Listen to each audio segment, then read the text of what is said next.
Love ജിഹാദ് വിഷയം ചർച്ച ചെയ്യണമെന്ന ശ്രീ ജോസ് കെ മാണിയുടെ പ്രസ്താവന വലിയ രാഷ്ട്രീയ വിവാദങ്ങൾക്ക് വഴിതെളിച്ചിരിക്കുകയാണ്.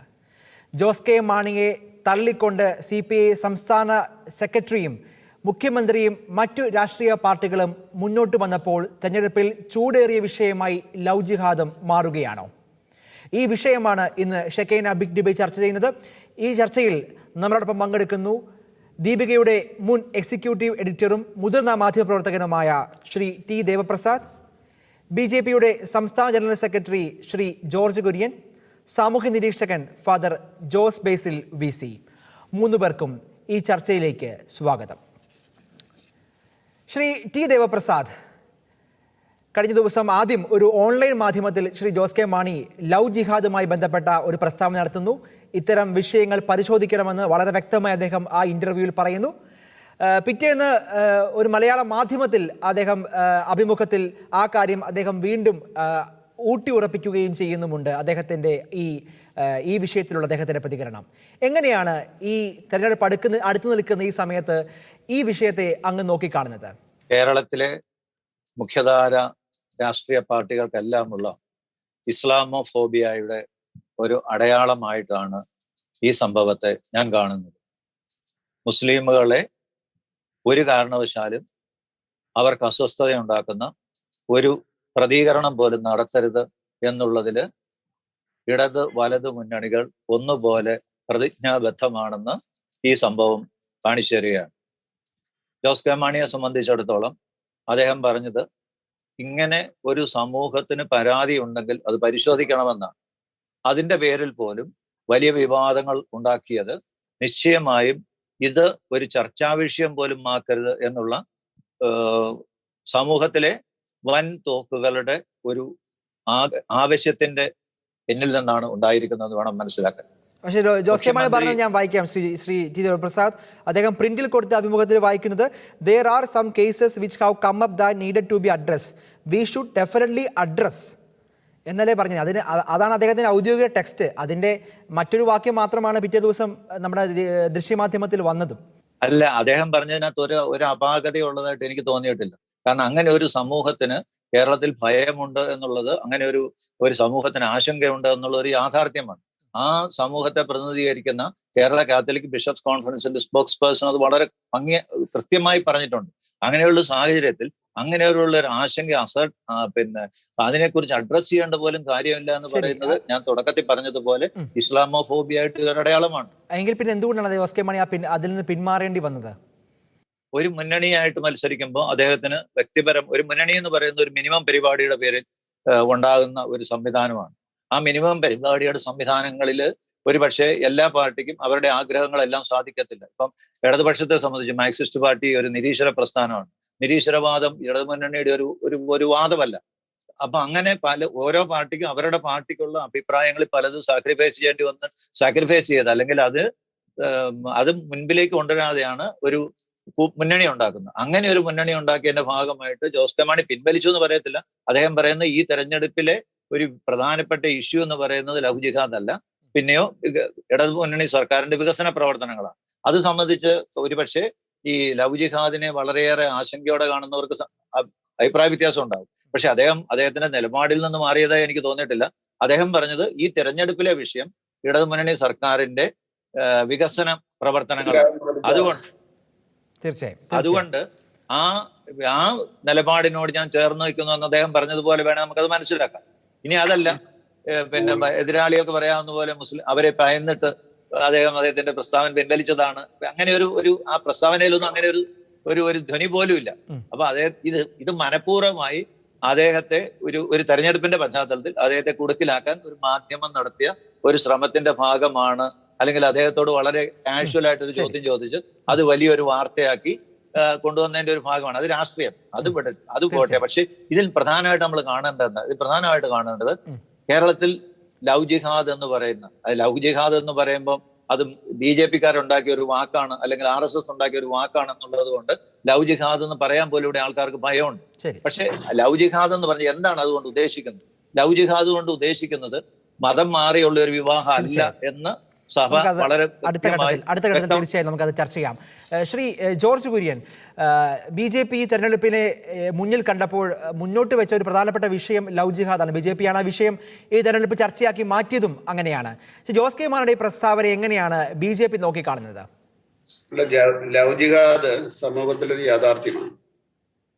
അത് ഞാൻ ആദ്യം ഈ വാക്ക് കേൾക്കുന്നത് കേരള ഹൈക്കോടതി ആ വാക്ക് ഉപയോഗിച്ചപ്പോഴാണ്. അതിനു മുമ്പ് ഞാൻ കേട്ടിട്ടില്ല.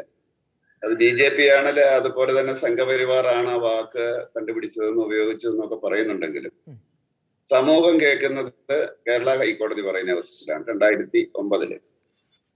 അപ്പൊ അതുകൊണ്ട് ഇത് അന്താരാഷ്ട്ര തലത്തിലെ തീവ്രവാദികൾ നടത്തുന്ന ഒരു മതപ്രചരണ പരിപാടിയാണ്. അവരുടെ സംഖ്യ കൂട്ടാൻ വേണ്ടി, അതുപോലെ തന്നെ ജനങ്ങളെ ഭീതിയിൽ ആഴ്ത്താൻ വേണ്ടി ചെയ്യുന്നതാണ്. ഇത് മുസ്ലിം സമൂഹം മുഴുവൻ ഇതിനെ അംഗീകരിക്കുന്നു എന്നുള്ള രീതിയിലാണ് ഇവിടുത്തെ കോൺഗ്രസ്സുകാരും കമ്മ്യൂണിസ്റ്റുകാരും ഒക്കെ തന്നെ അതിനെപ്പറ്റി പറയുന്നത്. പക്ഷെ എനിക്കുണ്ടായ അനുഭവം, ഞാനിത് മൈനോറിറ്റി കമ്മീഷന്റെ വൈസ് ചെയർമാനായിരുന്ന അവസരത്തില് ഇതുപോലെ ചില കേസുകൾ വരുന്ന അവസരത്തിൽ നാഷണൽ ലെവലിൽ ടേക്കപ്പ് ചെയ്യുകയും അമിത്ഷായ്ക്കും പ്രധാനമന്ത്രിക്കും കത്തയക്കുകയും ഒക്കെ ചെയ്തു. ഡൽഹിയിൽ നിന്ന് ഒരു പെൺകുട്ടിയെ UAE കടത്തിക്കൊണ്ടുപോയ അവസരത്തിൽ അപ്പൊ തന്നെ അത് ട്രേസ് ചെയ്ത് അവിടെ എംബസിയിൽ വിളിച്ചു വരുത്തുകയൊക്കെ ചെയ്തു.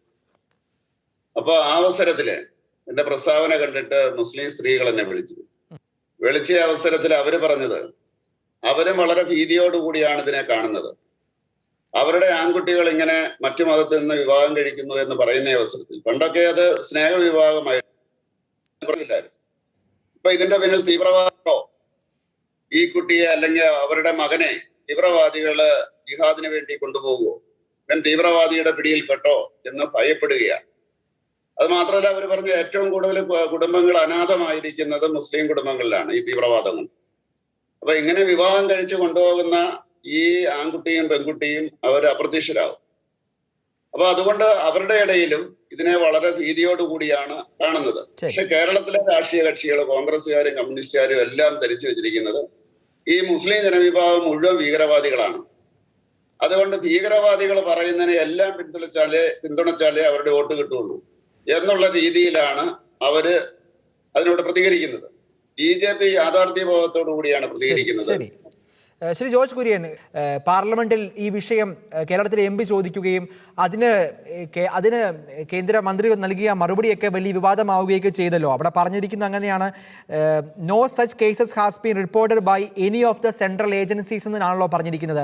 അപ്പോൾ BJP ഒരു വശത്ത് ഇത്തരം കാര്യങ്ങളിൽ വലിയ ആശങ്കകൾ മുന്നോട്ട് വെക്കുമ്പോഴും എന്തുകൊണ്ടാണ് കേന്ദ്ര ഏജൻസികൾക്ക് ഈ വിഷയത്തിൽ വളരെ ക്രെഡിബിളായ ഒരു നിലപാടിലേക്ക് എത്തുവാനും അത് അവതരിപ്പിക്കാനും സാധിക്കാതെ പോകുന്നത്, പ്രത്യേകിച്ച് ഈ സ്റ്റേറ്റ്മെന്റിനെ അധികരിച്ച് നമ്മൾ സംസാരിക്കുമ്പോൾ? എനിക്ക് കിട്ടിയ മറുപടി, ഇത് ഡിഫൈൻ ചെയ്തിട്ടില്ല. ലവ് ജിഹാദ് ഡിഫൈൻ ചെയ്യാത്തത് കൊണ്ട് ഏജൻസികൾക്ക് ഇത് കണ്ടെത്താൻ സാധിക്കുന്നില്ല. ഞാൻ ആദ്യം അമിത്ഷായോട് ആവശ്യപ്പെട്ടത് ഇത് ഡിഫൈൻ ചെയ്യണമെന്നാണ്, നിർവചിക്കണം, അതിനുശേഷം വേണം മറ്റു നടപടികൾ എന്നാണ് പറഞ്ഞത്. അപ്പൊ ഈ സ്റ്റേറ്റുകളെല്ലാം തന്നെ അതിനെ ഡിഫൈൻ ചെയ്തിട്ടാണ് നിയമം ഉണ്ടാക്കിയിരിക്കുന്നത്. അതുകൊണ്ട് ഏജൻസികൾക്ക് ഓൾ ഇന്ത്യ തലത്തില് അവരെ സംബന്ധിച്ചിടത്തോളം ഇത് ഡിഫൈൻ ചെയ്യാത്തത് കൊണ്ട്, നിർവചിക്കാത്തത് കൊണ്ട് ഏതാണ് ലവ് ജിഹാദ് അല്ലാത്തത് എന്ന് കണ്ടെത്താൻ സാധിച്ചിട്ടില്ല. അന്ന് ഞാൻ ഈ പ്രശ്നം ഉയർത്തിയപ്പോഴും പാർലമെന്റിൽ വന്ന മറുപടി ലവ് ജിഹാദ് ഇല്ല എന്ന് പറഞ്ഞുകൊണ്ടാണ് ഏജൻസി സർക്കാരിന് മറുപടി കൊടുത്തത്. അപ്പൊ അതുകൊണ്ട് ആദ്യം ആവശ്യപ്പെട്ടത് നിർവചിക്കണം. ഇത് നിർവചിച്ചെങ്കിൽ മാത്രമേ ഈ സെൻട്രൽ ഏജൻസികൾക്ക് അത് റിപ്പോർട്ട് ചെയ്യാൻ സാധിക്കുള്ളൂ. അപ്പൊ അതിന് നിയമപരമായിട്ടുള്ള ഒത്തിരി നൂലാമാലകളുണ്ട്, അതിനുള്ള സമയമെടുക്കും. പക്ഷെ ഒരു വർഷമായിട്ടും അതിൽ എന്തെങ്കിലും നീക്കുപോക്കുണ്ടായോ? സംസ്ഥാനങ്ങൾ നിയമം നിർമ്മിക്കാം എന്ന് തീരുമാനിച്ചത് കേന്ദ്ര സർക്കാർ പറഞ്ഞു, സംസ്ഥാനങ്ങൾക്ക് അത് നിർവചിക്കുകയും അതിന്റെ അടിസ്ഥാനത്തിൽ അവർക്ക് നിയമം നിർമ്മിക്കുകയും ചെയ്യാം. അല്ല എങ്കിൽ പലപ്പോഴും ഇത് ഫെഡറൽ സംവിധാനത്തില് അത് കോടതിയിൽ പോകാനും അതിൻ്റെതായിട്ടുള്ള കേസ് നീണ്ടുപോകാനും സാധ്യതയുണ്ട്. അതുകൊണ്ടാണ് ഈ ഏജൻസികള് നിർവചനത്തിന്റെ കാര്യത്തില് അതിന്റെ ഒത്തിരി പ്രക്രിയ 2-3 വർഷം എടുത്തിട്ടാണ് പലതും നിർവചിച്ചിട്ട് അത് ലോ മിനിസ്ട്രി പോകണം, അതുപോലെ തന്നെ ലോ കമ്മീഷനിൽ പോകണം, അങ്ങനെ ഒത്തിരി കാര്യങ്ങളുണ്ട്. അതുകൊണ്ടാണ് അത് തന്നെയല്ല, അത് കോടതി ഇടപെട്ട് കഴിഞ്ഞാല് അത് വീണ്ടും സ്റ്റേ ആയിട്ടിരിക്കുകയോ അല്ലെങ്കിൽ അതിന്റെ അകത്ത് നിർവചനം ശരിയല്ലെന്നോ ഒക്കെ പറയും. അപ്പൊ നിയമനിർമ്മാണത്തിന്റെ കൂടെ സ്റ്റേറ്റുകൾക്ക് അത് നിർവചിക്കാൻ സാധിക്കും, നിയമനിർമ്മാണത്തിന്റെ ഭാഗമായിട്ട് മാറും. അതുകൊണ്ടാണ് ഇങ്ങനെയുള്ള ഈ അവ്യക്തത വരുന്നത്. അതുകൊണ്ടാണ് ഈ സംസ്ഥാന സർക്കാരുകൾ, പല സംസ്ഥാന സർക്കാരുകളും പെട്ടെന്ന് നിയമം നിർമ്മിക്കുന്നത്, ആ നിയമവുമായിട്ട് മുന്നോട്ട് പോകുന്നത്. തീർച്ചയായും തിരിച്ചു വരാം. ഫാദർ ജോസ് ബേസിൽ ഈ വിഷയങ്ങളിൽ വളരെ സജീവമായി ഇടപെടുകയും ഈ കാര്യങ്ങളിലൊക്കെ വ്യക്തമായ നിലപാടുള്ള വ്യക്തിയാണ് ഫാദർ ജോസ് ബേസിൽ. ഫാദർ ജോസ് ബേസിൽ, ലവ് ജിഹാദ് ഒരു കെട്ടുകഥയാണ് എന്ന ഒരു നറേറ്റീവാണ് പൊതുസമൂഹങ്ങളിലുള്ളത്. പ്രത്യേകിച്ച് വളരെ സോളിഡായ ഡേറ്റ ഈ വാദം ഉന്നയിക്കുമ്പോൾ പോലും വ്യക്തമായ ഡേറ്റ, ഇപ്പോൾ ശ്രീ ജോർജ് കുര്യൻ്റെ പോലും ദേശീയ ഏജൻസികൾക്ക് പോലും കൃത്യമായ ഡേറ്റ മുമ്പോട്ട് വെക്കാൻ പറ്റാത്ത ഒരു സാഹചര്യത്തിൽ ഈ ഡേറ്റ ഇല്ലാതെ ഈ വിഷയത്തിൽ എങ്ങനെയാണ് ക്രെഡിബിളായിട്ട് ഇങ്ങനൊരു പ്രശ്നം ഉണ്ടെങ്കിൽ അത് അവതരിപ്പിക്കാൻ സാധിക്കാതെ പോകുന്നത്? അത് ഈ ഒരു വിഷയത്തിൽ ഒരു പ്രതിസന്ധിയാണോ? എങ്ങനെയാണ് അങ്ങ് നോക്കിക്കാണുന്നത്? രാഷ്ട്രീയ വ്യവസ്ഥയ്ക്കുള്ളിൽ ആയാലും ഭരണവ്യവസ്ഥയ്ക്കുള്ളിലായാലും അതിന് പുറത്തായാലും ലവ് ജിഹാദ് എന്ന് പറയുന്ന ടേം ഉൾപ്പെടുത്തിക്കൊണ്ടോ അല്ലാതെയോ സംസാരിച്ചു കഴിഞ്ഞാൽ എനിക്കെൻ്റെ ഈ മേഖലയിലുള്ള ഇടപെടലുകളിൽ നിന്ന് മനസ്സിലായ ഒരു വസ്തുത, ഇങ്ങനെ ഒരു സംഗതി സംഘടിതമായിട്ട് നടക്കുന്നുണ്ട്. ഇതിൻ്റെ ഇരകളായിട്ടുള്ള ധാരാളം സ്ത്രീകളുമായിട്ട്, പെൺകുട്ടികളുമായിട്ട് ഞാൻ നേരിട്ട് ബന്ധപ്പെട്ട് അപ്പോൾ എനിക്കൊരു കാര്യം മനസ്സിലാക്കി. ഇതിനെ ഓർത്ത് വേദനിക്കുന്ന പെൺകുട്ടികളുണ്ട്, ഇതിനെ ഓർത്ത് വേദനിക്കുന്ന മാതാപിതാക്കളുണ്ട്, ഇതിനെ ഓർത്ത് വേദനിക്കുന്ന സമൂഹമുണ്ട്, ഇതിനെ ഓർത്ത് വേദനിക്കുന്ന സമുദായമുണ്ട്. പെൺകുട്ടികൾ പറയുന്നു ലവ് ജിഹാദ് ഉണ്ടെന്ന്, അവരുടെ മാതാപിതാക്കൾ പറയുന്നു ഇത്തരം ഒരു കാര്യമുണ്ടെന്ന്, അവരെ പ്രതിനിധീകരിക്കുന്ന സമുദായം പറയുന്നു ഇത്തരം ഒരു കാര്യമുണ്ടെന്ന്. ഈ സമൂഹത്തിലെ ബഹുഭൂരിപക്ഷത്തോടും ചോദിച്ചു കഴിഞ്ഞാൽ അവരെല്ലാവരും പറയും ഇങ്ങനൊരു പ്രതിഭാസം നമ്മുടെ സമൂഹത്തിൽ സംഘടിതമായ കരുനീക്കങ്ങളിലൂടെ നടക്കുന്നുണ്ട്. സാമുദായികമായ തകർച്ച ഈ മേഖലയിൽ സമൂഹം നേരിടുന്നുണ്ട്. സാമൂഹ്യമായ ഇടപെടലുകൾ ഈ മേഖലയിൽ ആവശ്യമാണ്. മനുഷ്യത്വപരമായ ഇടപെടൽ ഈ മേഖലയിൽ ആവശ്യമാണ്. ധാർമ്മികമായ ഇടപെടൽ ഈ മേഖലയിൽ ആവശ്യമാണ്. വിശ്വാസപരമായ ഇടപെടൽ ഈ മേഖലയിൽ ആവശ്യമാണ്. ഒത്തിരി കുടുംബങ്ങളുടെ തകർച്ച ഇതുമായിട്ട് ബന്ധപ്പെട്ട് ഞാൻ നേരിട്ട് മനസ്സിലാക്കി. അതിലേക്ക് വരാം. പക്ഷേ ഇവിടെ ഡേറ്റയുടെ പ്രശ്നമുണ്ടല്ലോ ഫാദർ ബേസിൽ, അതിനെങ്ങനെയാണ് നോക്കിക്കാണുന്നത്? അതൊരു പ്രശ്നം തന്നെയാണല്ലോ. ഡേറ്റ എന്ന് പറയുമ്പോഴത്തേക്ക് ഡേറ്റ ലഭിക്കാനായിട്ട് ഒരു കമ്മീഷന് ഈ രാജ്യത്തിൻ്റെ നിയമവ്യവസ്ഥയ്ക്കുള്ളിൽ നിന്നുകൊണ്ട് ഇവിടുത്തെ ഗവൺമെൻറ് ബോധപൂർവം വിചാരിച്ചു കഴിഞ്ഞാൽ ഡേറ്റ കിട്ടാനായിട്ട് യാതൊരു ബുദ്ധിമുട്ടുമില്ല എന്നുള്ളത് എനിക്കും നിങ്ങൾക്കും പകൽ പോലെ അറിയാവുന്ന ഒരു വസ്തുതയാണ്. ഇവിടെ 1995 മുതൽ നടന്ന മിശ്ര വിഭാഗങ്ങൾ പരിശോധിച്ച് കഴിഞ്ഞാൽ, പ്രത്യേകിച്ച് ക്രിസ്ത്യൻ സമുദായത്തിൽ നിന്നും മുസ്ലിം സമുദായത്തിലേക്ക് മിശ്ര വിഭാഗം ചെയ്യപ്പെട്ട ആൾക്കാരുടെ ഡേറ്റ എടുക്കാനായിട്ട് യാതൊരു ബുദ്ധിമുട്ടും ഇല്ല എന്നുള്ളത് എനിക്ക് നിങ്ങൾക്കും അറിയാവുന്ന വസ്തുതയാണ്. അതേസമയത്ത് ഡേറ്റ അവൈലബിൾ ആക്കിക്കൊണ്ട് KCBC സംസാരിച്ചിട്ടുണ്ട്. ഡേറ്റ നിരത്തിക്കൊണ്ട് ടൈംസ് ഓഫ് ഇന്ത്യ സംസാരിച്ചിട്ടുണ്ട്. 2010 മുതൽ 2016 വരെയുള്ള കാലഘട്ടങ്ങളിൽ കേരളത്തിൽ നിന്നും 6147 പെൺകുട്ടികൾ ഇങ്ങനെ ഒരു പ്രതിഭാസത്തിന് വിധേയമായിട്ടുണ്ടെന്ന് പറയുന്നുണ്ട്. കേരള ശബ്ദം മാസികയിലൂടെ വന്ന ഒരു ഡേറ്റയുണ്ട്. അതോടൊപ്പം തന്നെ കലാകൗമുദിയിലൂടെ വന്ന ഒരു ഡേറ്റയുണ്ട്. പ്രകടമായിട്ട് ചിന്തിച്ചു കഴിഞ്ഞാൽ ഇവിടെ ഡേറ്റയുടെ പ്രശ്നമല്ല, വേദനിക്കുന്ന കുടുംബങ്ങളെ, വേദനിക്കുന്ന പെൺകുട്ടികളുടെ ജീവിതങ്ങളിൽ ഇടപെടാനായിട്ട് ഗവൺമെൻറ് വ്യവസ്ഥ മടിച്ചു മാറി നിൽക്കുന്നു. അത് ബോധപൂർവം മാറി നിൽക്കുന്നു. ആരെയോ ഭയപ്പെടുന്നു, ആരോ ഭീതിപ്പെടുത്തുന്നു. ഇങ്ങനെയൊരു വിഷയം സമൂഹത്തിൽ ഉണ്ടാകാൻ പാടില്ല. ഇനി അങ്ങനെ ഉണ്ടായിക്കഴിഞ്ഞാൽ ഇത് പ്രേമവിവാഹമായിട്ട് മാത്രം ചിത്രീകരിക്കണമെന്നുള്ള നിർബന്ധ ബുദ്ധി ആരോ ബോധപൂർവം മാധ്യമങ്ങളിലൂടെ സമൂഹത്തിലേക്ക് ഇൻജക്ട് ചെയ്യുന്നതായിട്ടാണ് എനിക്ക് മനസ്സിലാകുന്നത്. അതായത് അച്ഛൻ്റെ മുമ്പിൽ KCBCയുടെ കണക്കുകൾ അല്ലെ ഈ വിഷയത്തിൽ ആധികാരികമായ കണക്കുകൾ KCBC 2009 ഇറക്കിയ കണക്ക് പ്രകാരമാണെന്ന് എനിക്ക് തോന്നുന്നു 4500ഓളം കൃത്യമായ കണക്ക് KCBC അവതരിപ്പിച്ചിട്ടുണ്ട്. തീർച്ചയായും അല്പം മുമ്പ് വരെ ഞാൻ പറഞ്ഞല്ലോ 6147 പെൺകുട്ടികളുടെ മറ്റൊരു കണക്ക്. ഇങ്ങനെ ധാരാളം ഡേറ്റയല്ല ഇവിടുത്തെ പ്രതിസന്ധി.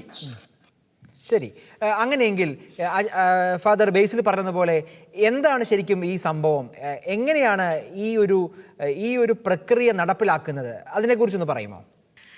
അതായത് സ്കൂൾ കോളേജ് തലം മുതൽ ആസൂത്രിതമായിട്ട് പെൺകുട്ടികളെ, ക്രൈസ്തവ പെൺകുട്ടികളെ പ്രേമബന്ധത്തിൽ കുടുക്കി ആസൂത്രിതമായി കപടമായ സ്നേഹം നടിപ്പിച്ചുകൊണ്ട് സംഘടിതമായിട്ട് അവരെ ഈ പ്രേമബന്ധത്തിലേക്ക് കുരുക്കി ചേർക്കുക, എന്നിട്ട് കെണിയിൽപ്പെടുത്തുക, ഒരടിമത്തത്തിലേക്ക് അവരെ ആക്കി തീർക്കുക. പിന്നീട് മതം മാറ്റത്തിന് സ്വാഭാവികമായിട്ടും നിർബന്ധിക്കപ്പെടുന്ന ഒരു സാഹചര്യം ഇവിടെ, സംഘടിതമായിട്ട് നിർബന്ധിക്കപ്പെടുന്ന ഒരു സാഹചര്യം ഇവിടെ ഉണ്ട് എന്നുള്ളത് പകൽ പോലെ വ്യക്തമാണ്. അതായത് ഒരു സംശയം പൊതുസമൂഹത്തിനുണ്ടാകാം, ഈ ഒരു മതത്തിൽ നിന്ന് മറ്റു മതത്തിലേക്കുള്ള പ്രണയം അത് വളരെ സ്വാഭാവികമായി ഈ കാലഘട്ടങ്ങളിൽ ഉണ്ടല്ലോ. അത് ഇതിൽ രണ്ടിലും ഒരു വേർതിരിവ് അതെങ്ങനെയാണ് നോക്കിക്കാണുന്നത്? ഏത് കാലഘട്ടത്തിലും മനുഷ്യ സമുദായമുള്ള എല്ലാ തലങ്ങളിലും പ്രേമവിഭാഗങ്ങളുണ്ട്. ഒരു സമുദായവും ഞാൻ പ്രത്യേകിച്ച് ക്രൈസ്തവ സമൂഹമോ അല്ലെങ്കിൽ ഹൈന്ദവ സമൂഹമോ ഒന്നും പ്രേമവിഭാഗങ്ങൾക്ക് എതിരാണെന്ന് നമ്മൾ ആരും പറയുന്നില്ല. പക്ഷെ പ്രേമവിവാഹത്തിൽ ഒരു കുടുംബത്തിൽ നിന്ന് മറ്റൊരു കുടുംബത്തിലേക്ക്, ഒരു സമുദായത്തിൽ നിന്ന് മറ്റൊരു സമുദായത്തിലേക്ക് പോയ കുട്ടികളെക്കുറിച്ച് നമുക്ക് അറിയാനും അന്വേഷിക്കാനും ക്ഷേമം അന്വേഷിക്കുവാനും ആരോഗ്യം അന്വേഷിക്കുവാനും ബന്ധങ്ങൾ പുതുക്കുവാനും കാണുവാനും ഫംഗ്ഷനുകളിലൊക്കെ പങ്കെടുക്കാനും ഒക്കെ സാഹചര്യങ്ങൾ ഈ സമൂഹം അനുവദിക്കുന്നുണ്ട്. എന്നാൽ ഒരു പ്രത്യേക വിഭാഗത്തിലേക്ക് ഈ നമ്മുടെ ഇത്തരം പെൺകുട്ടികൾ ചേക്കേറി കഴിയുമ്പോൾ നിങ്ങൾ ഇനി അവരെക്കുറിച്ച് അന്വേഷിക്കേണ്ട, ഇനി അവരുടെ കാര്യം ഞങ്ങൾ നോക്കിക്കോളാം. അങ്ങനെ ഇങ്ങനെ പെൺകുട്ടികൾ നഷ്ടപ്പെട്ട ധാരാളം മാതാപിതാക്കളെ, എൻ്റെ കുഞ്ഞിനെ ഒന്ന് കാണാനായിട്ട് എനിക്ക് പറ്റുന്നില്ലല്ലോ എന്നോർത്ത് ചങ്കുപൊട്ടി വിലപിക്കുന്ന മാതാപിതാക്കൾ, ജീവച്ഛവം പോലെ കുടുംബങ്ങളിൽ കഴിയുന്ന ധാരാളം മാതാപിതാക്കളെ എനിക്കറിയാം. നൂറുകണക്കിന് ആയിരക്കണക്കിന് മാതാപിതാക്കളെ എനിക്കറിയാം. ശരി, ഞാൻ തിരിച്ചു വരാം ഫാദർ ബേസിൽ. ശ്രീ ടി ദേവപ്രസാദ്, എന്തുകൊണ്ടായിരിക്കാം അങ്ങ് ആദ്യഘട്ടത്തിൽ പറഞ്ഞതുപോലെ മാധ്യമങ്ങളുടെ ചില അജണ്ടകളെക്കുറിച്ച് അങ്ങ് പറഞ്ഞു? അങ്ങ് ദീർഘകാലം മാധ്യമ പ്രവർത്തകനായിട്ടുള്ള ഒരാളാണ്. എന്തുകൊണ്ടാണ് ഇത്തരം വിഷയങ്ങൾ നമ്മുടെ മാധ്യമങ്ങളിൽ ചർച്ചയാകാതിരുന്നത്? ചർച്ചയാണെങ്കിൽ തന്നെ ആ ചർച്ചകളൊക്കെ പലപ്പോഴും ഒരു ഏകപക്ഷീയമായ ലൈനിൽ ആ ചർച്ചകൾ കാണുന്നുമുണ്ട്. ആ ചർച്ചകളാകാം ഒരുപക്ഷെ ഈ വിഷയത്തിൽ ഒരു തുറന്ന ചർച്ചയ്ക്കുള്ള സ്പേസ് ഇല്ലാണ്ടാക്കുന്നത്, ഒരു പൊതുവേദിയിൽ ചർച്ചയ്ക്ക് സ്പേസ് ഇല്ലാണ്ടാക്കുന്നത് എന്നൊരു തോന്നലും ഉണ്ടാകുന്നുണ്ടല്ലോ. എന്താണ് അങ്ങയുടെ അഭിപ്രായം? ഞാൻ ഇതിനെക്കുറിച്ച് ഒന്ന് രണ്ട് സംഭവങ്ങൾ ശ്രദ്ധപ്പെടുത്താൻ ഉദ്ദേശിക്കുന്നത്. ഇപ്പൊ ഇടതുപക്ഷം ഇതില്ല എന്ന് പറയുന്നു. എന്നാൽ ഇടതുപക്ഷത്തിന്റെ മുഖ്യമന്ത്രിയായിരുന്ന വി എസ് അച്യുതാനന്ദൻ 2010 ജൂലൈ 10 ഡൽഹിയിൽ നടത്തിയ ഒരു പത്രസമ്മേളനത്തിൽ പോപ്പുലർ ഫ്രണ്ട് ഇങ്ങനെ ബോധപൂർവമായ നീക്കങ്ങൾ നടത്തുന്നു എന്ന് പത്രസമ്മേളനം നടത്തിയിട്ടുണ്ട്.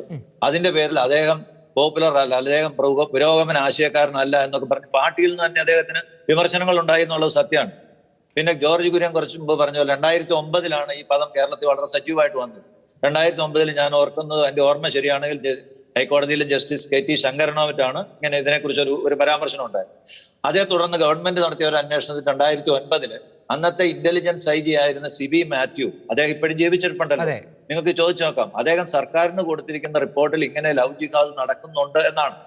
എന്നാൽ സർക്കാർ പിന്നീട് കോടതിയിൽ അത് സമർപ്പിച്ചപ്പോൾ അന്നത്തെ IG director general of police Jacob Punnoose, അദ്ദേഹം ഇപ്പൊ ജീവിച്ചിരിപ്പുണ്ട്. അദ്ദേഹം കോടതിയിൽ അന്വേഷിച്ച് സമർപ്പിച്ച കേസിൽ പറയുന്നത്, അന്ന് പറഞ്ഞത് ഏതാണ്ട് 18ഓളം സംഭവങ്ങൾ ഇങ്ങനെ ഉണ്ട്. പക്ഷെ ഇതിൽ 3 എണ്ണം നിർബന്ധിത മതപരിവർത്തനമാണോ, ഈ ലവ് ജിഹാദ് എന്നുള്ള വാക്കാണോ ഉപയോഗിച്ചത് അദ്ദേഹത്തിന് അറിയില്ല.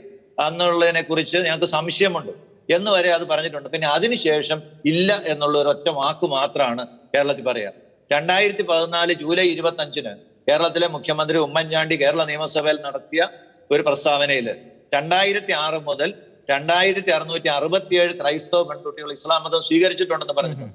പിന്നെ ഒരു കാര്യം കൂടെ നമ്മളിവിടെ ഓർക്കേണ്ടത്, ഇതിപ്പോ ക്രിസ്ത്യാനികളിൽ നിന്ന് മാത്രമാണ് ഇങ്ങനെ മതം മാറിപ്പോകുന്നു എന്നുള്ളൊരു ചിന്തയാണ്. നമുക്കറിയാം 2019 നവംബറിൽ ഈ അഫ്ഗാനിസ്ഥാനിൽ വെച്ച് 2 കുട്ടികൾ, അതിൽ അന്ന് അവിടെ നിന്ന് പോയ തീവ്രവാദികൾ 16 കുട്ടികൾ പിടിച്ച 2 പേര് മലയാളികളാണ്.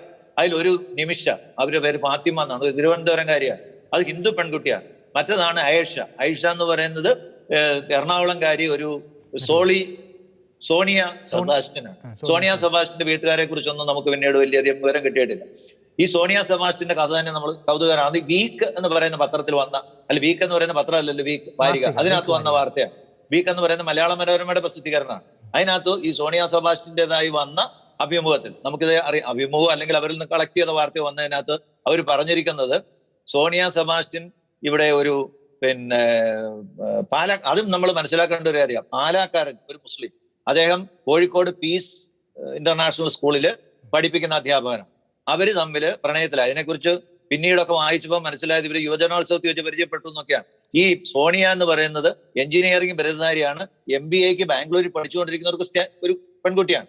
ഇത് ഈ റഷീദ് എന്ന മറ്റാണെന്നാണ് എൻ്റെ ഓർമ്മ. ഈ യുവാവ് വിവാഹം കഴിച്ചത്.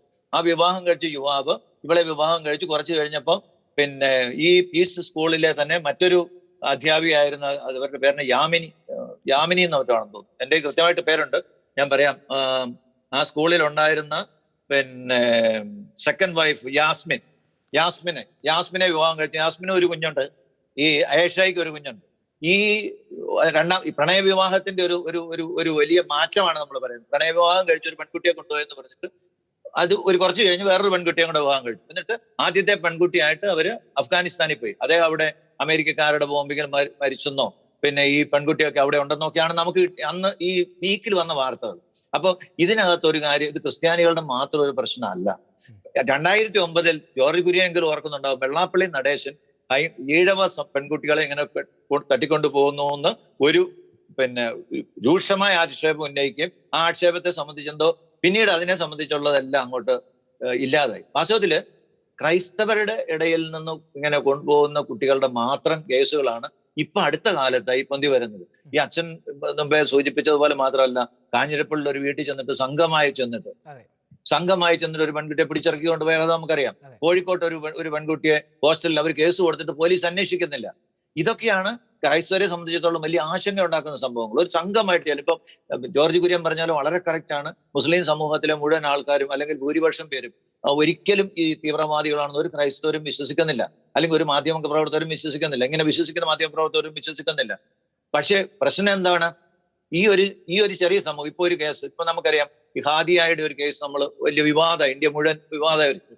ആ കേസിന്റെ പുറകിൽ ആരായിരുന്നു ഈ പ്രതിയാക്കപ്പെട്ട യുവാവിന് പിന്തുണ കൊടുത്തത്?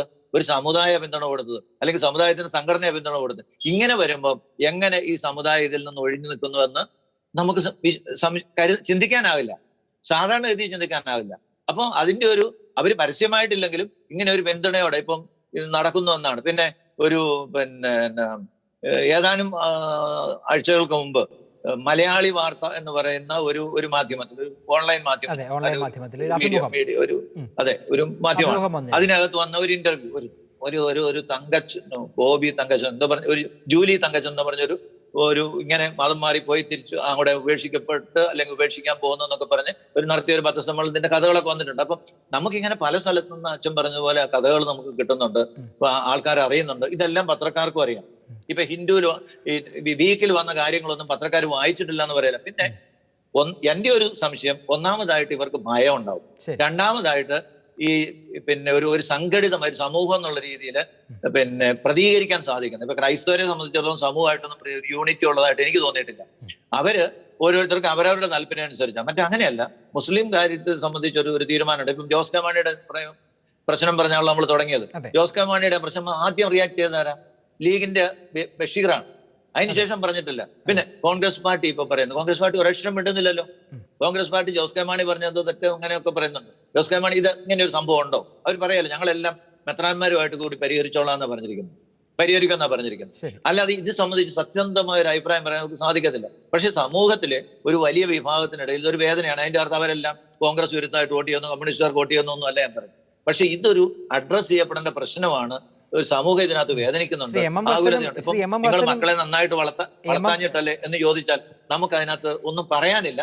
പക്ഷേ ഇങ്ങനെ ഒരു സംഭവം ഉണ്ട്. ഇതിനെക്കുറിച്ച് എനിക്ക് സമയം തരാമെങ്കിൽ ഞാൻ പറയാം. ചങ്ങനാശ്ശേരിയിലെ സഹായമെത്രാൻ തോമസ് തറയിൽ പിതാവിന്റെ ഒരു അഭിമുഖം അല്ല, ഒരു പ്രസംഗം നിങ്ങൾ പത്രത്തിൽ കണ്ടു കാണും. മതാധ്യാപകരോട് നടത്തിയ ഒരു പ്രസംഗമാണ്. മതാധ്യാപകരോട് നടത്തിയ പ്രസംഗത്തില് അദ്ദേഹത്തിന്റെ ഒരു വ്യക്തിപര അനുഭവം പറഞ്ഞു. ഒരു പള്ളിയിൽ ഇങ്ങനെ മതം മാറി കല്യാണം കഴിച്ച ഒരു പെൺകുട്ടി വന്നു, ഒരു മുസ്ലിം യുവാവിനെ കല്യാണം കഴിച്ച ഒരു ഡോക്ടർ വന്ന് അവിടുത്തെ വികാരിച്ചനോട് ഒരു ആശീർവാദം കൊടുക്കണം, എന്നെ ഒന്ന് ആശീർവദിക്കണം. അപ്പൊ അച്ഛന് ഒരു മടി, ഇങ്ങനെ മതം മാറിപ്പോയാൽ എന്തിനാ ആശീർവദിക്കാം? അന്ന് എന്തോ പിതാവ് ഇവിടെ ഉണ്ടായിരുന്നു. അപ്പൊ പിതാവിന്റെ അടുത്ത് പിതാവ് പറഞ്ഞു, അത് ഇപ്പൊ എന്തിനാ നിങ്ങൾ അങ്ങ് പോയതല്ലേ, ആശീർവാദം എന്തിനാ? അപ്പൊ പറഞ്ഞു, ഇനി അവർക്ക് വലിയ നിർബന്ധമാണ്, ആ വലിയ ആഗ്രഹമാണ്, ഒരു കാര്യം ചെയ്ത് പള്ളിയിലൊന്നും വെച്ച് വേണ്ട, ആ വിചാരിച്ചനോട് ഒരു ആശീർവാദം മേടിച്ച് പൊക്കോളാൻ പറഞ്ഞു. അത് കഴിഞ്ഞ് ഈ പെൺകുട്ടി താങ്ക്സ് ഒക്കെ പറഞ്ഞു പോയപ്പം പിതാവ് പറഞ്ഞു, മോളെ ഒന്ന് നിൽക്കാവോ എന്ന് ചോദിച്ചു. നിന്നിട്ട് ചോദിച്ചു, മോളെ എനിക്ക് നിന്നോടൊരു മാപ്പി ചോദിക്കാനുണ്ട്. അപ്പൊ ചോദിച്ചു, പിതാവ് എന്നോട് എന്തിനാ മാപ്പി ചോദിക്കുന്നത്? ഞാനല്ലേ പിതാവിനോട് മാപ്പി ചോദിക്കേണ്ടത്. അപ്പം ഈ പിതാവ് പറഞ്ഞു, അതല്ല, 10-12 വർഷം ഞങ്ങൾ വേദോപദേശമൊക്കെ പഠിപ്പിച്ചിട്ട് യേശുവാണ് ഏകരക്ഷകൻ എന്ന് എന്റെ മോളെ ബോധ്യപ്പെടുത്താൻ ഞങ്ങൾക്ക് സാധിച്ചില്ലല്ലോ. ഞങ്ങളുടെ മതബോധനത്തിന് ഏറ്റവും വലിയ ഇങ്ങനെയൊക്കെ പിതാവിന്റെ ഈ വീഡിയോ ഇതിലെ മാധ്യമങ്ങളിൽ മുഴുവൻ പ്രചരിച്ചിരിക്കുന്ന ഒരു വീഡിയോ ആണ്, അല്ല ഇതൊരു രഹസ്യ സാധനമൊന്നുമല്ല എന്ന് പറഞ്ഞതുപോലെയൊക്കെയുള്ള പ്രശ്നങ്ങൾ ചർച്ച ചെയ്യാം. തിരിച്ചു വരാം. ശ്രീ ജോർജ് കുര്യൻ, എന്തുകൊണ്ടായിരിക്കും മറ്റു രാഷ്ട്രീയ പാർട്ടികൾക്ക് ഈ വിഷയം ചർച്ച ചെയ്യാനോ അല്ലെങ്കിൽ അതിനെക്കുറിച്ചൊരു പൊതുവായ ഒരു മറുപടി പറയാനോ ഒരു മടി എന്തുകൊണ്ടായിരിക്കാം? എന്താണ് അങ്ങ് നോക്കി കാണുന്നത്? അവര് ഇത് വോട്ട് ബാങ്ക് രാഷ്ട്രീയത്തിൽ ഉപയോഗിക്കുക. രാഷ്ട്രീയക്കാർ മാത്രമല്ല, പരസ്യത്തിന് വേണ്ടിയും സർക്കുലേഷൻ വർദ്ധിപ്പിക്കാൻ വേണ്ടിയും റേറ്റിങ്ങിന് വേണ്ടിയും മാധ്യമങ്ങളും. ഉദാഹരണത്തിന് ഒരു മാധ്യമം ഡിക്ലെയർ ചെയ്ത് ലവ് ജിഹാദ് എന്നുള്ള വാക്ക് ഞങ്ങൾ ഉപയോഗിക്കില്ല. KCDC അല്ല, നമ്മുടെ സീറോ മലബാർ സഭയുടെ സിനഡ് പ്രമേയം പാസ്സാക്കിയപ്പോഴും ആദ്യ ദിവസം ഉപയോഗിച്ചില്ല. പിന്നെ ശക്തമായിട്ടുള്ള പ്രതിഷേധം വന്നപ്പോഴാണ് ആ വാക്ക് ഉപയോഗിച്ചത്. ആ വാക്ക് ഉപയോഗിച്ചു കഴിഞ്ഞാൽ തീവ്രവാദികൾ എങ്ങനെയാണ് ഇതിന്റെ ഓപ്പറേഷൻ ചോദിച്ചു കഴിഞ്ഞാൽ, ഇപ്പൊ ഏതെങ്കിലും മാധ്യമം ഇങ്ങനെയുള്ള കാര്യം ചർച്ച ചെയ്ത് കഴിഞ്ഞാൽ അവരുടെ സമൂഹത്തിൽ നിന്ന് ആ മാധ്യമത്തിന് പരസ്യം കൊടുക്കുന്ന ആ സ്ഥാപനത്തെ അവർ സമീപിക്കും, അവരെ ഭീഷണിപ്പെടുത്തും. ഇനി ആ മാധ്യമത്തിന് കൊടുക്കരുത് എന്ന് പറഞ്ഞുകൊണ്ട് അവരെ ഭീഷണിപ്പെടുത്തിയിട്ട് അതിന് പരസ്യം കൊടുക്കുകയല്ല. പരസ്യമില്ല എങ്കിൽ മാധ്യമങ്ങൾ നിലനിൽക്കില്ലല്ലോ. പിന്നെ വേറൊന്ന്, അവരുടെ സമൂഹത്തിലെ ആൾക്കാരെ ഭീഷണിപ്പെടുത്തിയിട്ട് അത് വരുത്താതിരിക്കുക, ആ മാധ്യമം വരുത്താതിരിക്കുക, അല്ലെങ്കിൽ കാണിക്കുക, അങ്ങനെ ഒരു ഭീകരവാദ പ്രവർത്തനത്തിന്റെ ഭാഗമായിട്ട് ഇതിന് ചെയ്യുന്നു. അത് ഈ മാധ്യമങ്ങൾക്ക് അറിയാവുന്നത് കൊണ്ട് അവരെന്തിനാ റിസ്ക് ആയിട്ട് എടുക്കുന്നത്? അവർക്ക് കച്ചവടം ചെയ്താൽ പോലെ, റേറ്റിംഗ് കൂട്ടിയാൽ മതി. അതുപോലെ തന്നെ പൊളിറ്റിക്കൽ പാർട്ടിയെ സംബന്ധിച്ചിടത്തോളം കേരളത്തിൽ 30% ഇപ്പം മുസ്ലിംസ് ഉണ്ട് എന്നാണ് കരുതപ്പെടുന്നത്. അപ്പം ക്രിസ്ത്യൻസിന്റെ വോട്ട് എന്ന് പറയുന്ന, അല്ലെ ക്രിസ്ത്യൻസിന്റെ ശതമാനം എന്ന് പറയുന്നത് 18%. അപ്പൊ ഭാവിയിൽ അവർ ഉദ്ദേശിക്കുന്നത് മുസ്ലിം വോട്ട് കിട്ടണം. അത് മാർക്സിസ്റ്റ് പാർട്ടിയും കോൺഗ്രസും അതിന് മത്സരത്തിലാണ്. കാരണം ക്രിസ്ത്യൻസിന്റെ ജനസംഖ്യ അടുത്ത സർവേയില് അല്ലെങ്കിൽ നമ്മുടെ സെൻസസില് ഇതിലും താഴും. 1958 നമ്മുടെ ഇവിടെ ഒരു വിദ്യാഭ്യാസ ബില്ല് 57 അവതരിപ്പിച്ചിരുന്നു. അതിനെപ്പറ്റി സുപ്രീം കോടതിയിൽ കേസ് നടന്നു. അന്ന് സുപ്രീം കോടതിയുടെ വിധിയിൽ പറയുന്നത്, കേരള ഗവൺമെന്റ് പറഞ്ഞത് കേരളത്തിൽ ക്രിസ്ത്യാനികള് ന്യൂനപക്ഷമല്ല, സെക്കൻഡ് മജോറിറ്റിയാണ്. കാരണം 25% അത് ക്രിസ്ത്യൻസ് ആണ്. ഈ പ്രേക്ഷകർക്ക് ഇത് പരിശോധിക്കാവുന്നതാണ്. കേരള എഡ്യൂക്കേഷൻ ബിൽ കേസ് എന്ന് നിങ്ങൾ ഗൂഗിളിൽ പോയി അടിച്ചു കഴിഞ്ഞാൽ ആ വിധി കിട്ടും. 1958 അതിൻ്റെ അകത്ത് കേരള ഗവൺമെന്റ് പറഞ്ഞു എന്ന് പറഞ്ഞുകൊണ്ട് സുപ്രീം കോടതിയുടെ വിധിയിൽ എഴുതി വെച്ചിരിക്കുന്നതാണ് 25% ഉണ്ടായിരുന്ന ക്രിസ്ത്യാനികൾ ഇന്ന് 18%. അതേ സമയത്ത് മുസ്ലിംസ് 30%. അപ്പൊ രാഷ്ട്രീയക്കാരെ സംബന്ധിച്ചിടത്തോളം വോട്ടാണ് പ്രധാനപ്പെട്ട കാര്യം. അപ്പൊ ക്രിസ്ത്യാനികളുടെ വോട്ട് കുറയുന്നു. അപ്പൊ എന്തിനാ അവരുടെ പുറകെ നടക്കണം? ആ മണ്ഡലങ്ങൾ കുറയുന്നു, ക്രിസ്ത്യാനികളുടെ വോട്ട് കൊണ്ട് വിജയിക്കാവുന്ന മണ്ഡലങ്ങൾ കുറയുന്നു എന്നുള്ള രീതിയിലേക്ക് അവര് പോകുന്നു. അതൊരു പ്രായോഗിക രാഷ്ട്രീയമായിരിക്കും. പക്ഷെ ഭാരതീയ ജനതാ പാർട്ടിയെ സംബന്ധിച്ചിടത്തോളം വോട്ടിനേക്കാൾ ഉപരിയായിട്ട് രാഷ്ട്രത്തിന്റെ ഐക്യമാണ് വലുത്. അതെപ്പോഴും ഞങ്ങൾ പച്ചയായിട്ട് പറയുകയും ചെയ്യും. BJP വിഷയം മുന്നിൽ നിർത്തുന്നത് വോട്ട് ഒരു പ്രധാന ഘടകമല്ലേ? ഈ വിഷയം വോട്ടിന് പ്രധാന ഘടകമായിരിക്കും. ഞങ്ങൾ വോട്ടിന് വേണ്ടി മാത്രം നിൽക്കുന്ന രാഷ്ട്രീയ കക്ഷിയല്ലല്ലോ. യാഥാർത്ഥ്യങ്ങൾ പറയുകയും അതിന്റെ ഒരു ഉദാഹരണമാണ്. കാശ്മീരില് 3 സ്ഥലങ്ങളില് 100% മുസ്ലിംസ് ഉള്ള കാശ്മീർ വാലിയില് അവിടെ ജില്ലാ കൗൺസിലേക്ക് നടന്ന തിരഞ്ഞെടുപ്പില് 3 വാർഡില് താമര ചിഹ്നത്തില് സ്ഥാനാർത്ഥികൾ ജയിച്ചു. BJPയുടെ 2 സ്ഥലത്ത് സ്വതന്ത്രം ജയിച്ചു. അതുകൊണ്ട് എന്തുകൊണ്ടാണ്? ആശയത്തിൽ ഉറച്ചു നിന്നുകൊണ്ട് അവരെ പറഞ്ഞ് മനസ്സിലാക്കാൻ സാധിച്ചു. എന്താണ് BJP ഉദ്ദേശിക്കുന്നതെന്ന് പറഞ്ഞ് മനസ്സിലാക്കാൻ സാധിച്ചു. പക്ഷേ BJP ഈ വിഷയം ഉയർത്തിക്കാട്ടുമ്പോഴും നമ്മുടെ ഈ വിഷയം ഉയർത്തിക്കാട്ടുമ്പോൾ വലിയ ആശങ്ക, കേരള സമൂഹം മുന്നോട്ട് വെക്കുന്ന ആശങ്ക, നമ്മുടെ നാടിൻ്റെ ഒരു സമാധാനം, ഐക്യം, അല്ലെങ്കിൽ ആ ഒരു ഹാർമണിയൊക്കെ ഇത്തരം ചിന്തകൾ, ഉദാഹരണം BJP ഈ ലവ് ജിഹാദ് നിയമം നടപ്പാക്കുമെന്നൊക്കെ പറഞ്ഞ് ഈ മാനിഫെസ്റ്റോ ഇറക്കിയ സമയത്തൊക്കെ പൊതുസമൂഹത്തിലുണ്ടായ ആശങ്ക അത് തന്നെയാണ്. അതിനെ എങ്ങനെയാണ് നോക്കിക്കാണുന്നത്? അതെ, അതിന്റെ നിയമത്തെ പറ്റി മനസ്സിലാകാഞ്ഞിട്ടാണ്. പ്രേമിച്ച് വിവാഹം കഴിക്കുന്നതിനെതിരല്ല BJP. ആർക്കും ആരെയും വിവാഹം കഴിക്കാം. തീർച്ചയായിട്ടും മുസ്ലിമിനെ ക്രിസ്ത്യാനിയെ കെട്ടാം, മുസ്ലിമിനെ ഹിന്ദുവിനെ കെട്ടാം, നേരെ തിരിച്ചുവാകാം. അതിനൊരു പ്രശ്നവുമില്ല. ഈ വിവാഹത്തിന് വേണ്ടി എന്തിനാണ് മതപരിവർത്തനം നടത്തുന്നത്? മതപരിവർത്തനത്തിന് വേണ്ടി വിവാഹം ചെയ്യുന്നത്, അതിനെയാണ് എതിർക്കുന്നത്. ആ നിയമത്തിൽ പറയുന്നത് 2 പേര് തമ്മിൽ പ്രേമമാണെങ്കിൽ അവർക്ക് വിവാഹം കഴിക്കാം. അതിന് ഒരു നിയമവും തടസ്സപ്പെടില്ല. പക്ഷേ മതം മാറാൻ പറ്റില്ല. മതം മാറാൻ പാടില്ല. അവര് ഹിന്ദു ആണെങ്കിൽ ഹിന്ദു ആയിട്ടും മുസ്ലിം ആണെങ്കിൽ മുസ്ലിം ആയിട്ടും ജീവിക്കുക. വിവാഹം കഴിക്കുന്ന ആളുടെ താല്പര്യമാണല്ലോ മതം മാറണോ വേണ്ടയോ എന്നുള്ള കാര്യവും. മതം മാറാൻ പാടില്ല. കാരണം ഇതായിട്ട് യാതൊരു ബന്ധവുമില്ല. അവര് സ്നേഹിച്ച് കെട്ടിയവർക്ക് എങ്ങനെയാ ഒരു ഉപാധിയാകുന്ന മതം മാറണം എന്നുള്ളത്? അത് സ്നേഹത്തിനെതിരല്ല, സ്നേഹസങ്കല്പങ്ങൾക്കെതിരാണ്. അതുകൊണ്ട് വിവാഹം കഴിക്കുന്നതിനെ നമ്മൾ എതിർക്കുന്നേ ഇല്ല. അവര് നിയമം അനുസരിച്ച് വിവാഹം കഴിക്കുകയും അതനുസരിച്ച് അവർക്ക് ജീവിക്കുകയും ചെയ്യാം. അവരവരുടെ മതത്തിൽ തന്നെ അവർക്ക് വിശ്വസിക്കാം. ഇനി ഏതെങ്കിലും വ്യക്തിക്ക് ഈ 3 സംസ്ഥാനങ്ങളിലും വന്നിട്ടുള്ള നിയമത്തിൽ പറയുന്ന ഏതെങ്കിലും വ്യക്തിക്ക് മതം മാറണം എന്ന ആഗ്രഹം ഉണ്ടെങ്കിൽ കളക്ടർക്ക് ആപ്ലിക്കേഷൻ കൊടുക്കാം. ശരി. അതിനെപ്പറ്റി അന്വേഷണം നടത്തുന്ന അവസരത്തിൽ ഇങ്ങനെയുള്ള ലൗകികാത് പോലെയുള്ള കാര്യങ്ങളില്ല എങ്കിൽ അത് ഇന്ത്യയിലെ നിയമമാണ്. അവർക്ക് മതം മാറാൻ അനുവാദം കൊടുക്കും. അതിനൊരു പ്രശ്നവും ഇല്ല. അപ്പൊ മതം മാറുന്നതിനെതിരല്ല, വിവാഹം കഴിക്കുന്നതിനെതിരല്ല. മതം മാറ്റത്തിന് വേണ്ടി വിവാഹം കഴിക്കുന്നതിനും വിവാഹത്തിന് വേണ്ടി മതം മാറുന്നതിനുമാണ് എതിര് ആ നിയമത്തില്. അതാണല്ലോ പണ്ട് ഈ നമ്മുടെ 80s-ലും 70s-ലും ഒക്കെ ഏറ്റവും പൗത്രമാണെന്ന് പറഞ്ഞത് അതല്ലേ? പുരോഗമനം എന്ന് പറഞ്ഞത് അതല്ലേ? ശ്രീ ജോർജ് കുര്യൻ, അപ്പൊ സ്വമനസാൽ മാറാനുള്ള അനുവാദം നഷ്ടപ്പെടില്ലേ? എങ്ങനെയാ സ്വമനസാൽ മാറാനുള്ള ആ ഒരു ഇതും നഷ്ടപ്പെടില്ലേ അങ്ങനെ വരുമ്പോൾ? അതല്ലേ പറഞ്ഞത്. 3 മാസം മുമ്പ് ഞാൻ ഇത് ഒരു ആരെങ്കിലും മതം മാറാൻ ഉദ്ദേശിക്കുന്നവർക്ക് അവർക്ക് കളക്ടർക്ക് ഇത് കൊടുക്കാം ആപ്ലിക്കേഷൻ. ശരി, ഞാൻ ഇന്ന മതത്തിൽ വിശ്വസിക്കുന്നു, ആ മതത്തില് എനിക്ക് മാറണമെന്നുണ്ട് എന്ന് പറഞ്ഞ് ആപ്ലിക്കേഷൻ കൊടുത്തു കഴിഞ്ഞാൽ അതിനെപ്പറ്റി അന്വേഷണം നടത്തുകയും അതിന്റെ അകത്ത് ലൗകികാത് പോലെയുള്ളതോ അല്ലെങ്കിൽ പണത്തിന്റെയോ അല്ലെങ്കിൽ ഭീഷണിയുടേതോ ഒന്നും ഇല്ല എന്ന് മനസ്സിലായി കഴിഞ്ഞാൽ കളക്ടർ അതിന് അനുവാദം കൊടുക്കുക, അവർ മതം മാറും. ഈ നിയമം ഉത്തർപ്രദേശിൽ നടപ്പാക്കി അല്ലെ? ഉത്തർപ്രദേശിൽ ഈ നിയമമാണ് നടപ്പാക്കിയിരിക്കുന്നത് നിലവിൽ. ഗുജറാത്തില്.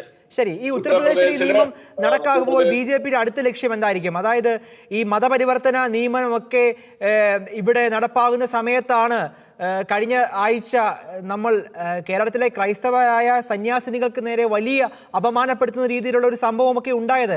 പക്ഷേ ഒരു ഘട്ടത്തിൽ ഇവിടെ ലവ് ജിഹാദ് നിയമം കൊണ്ടുവരികയും അടുത്ത ഘട്ടത്തിൽ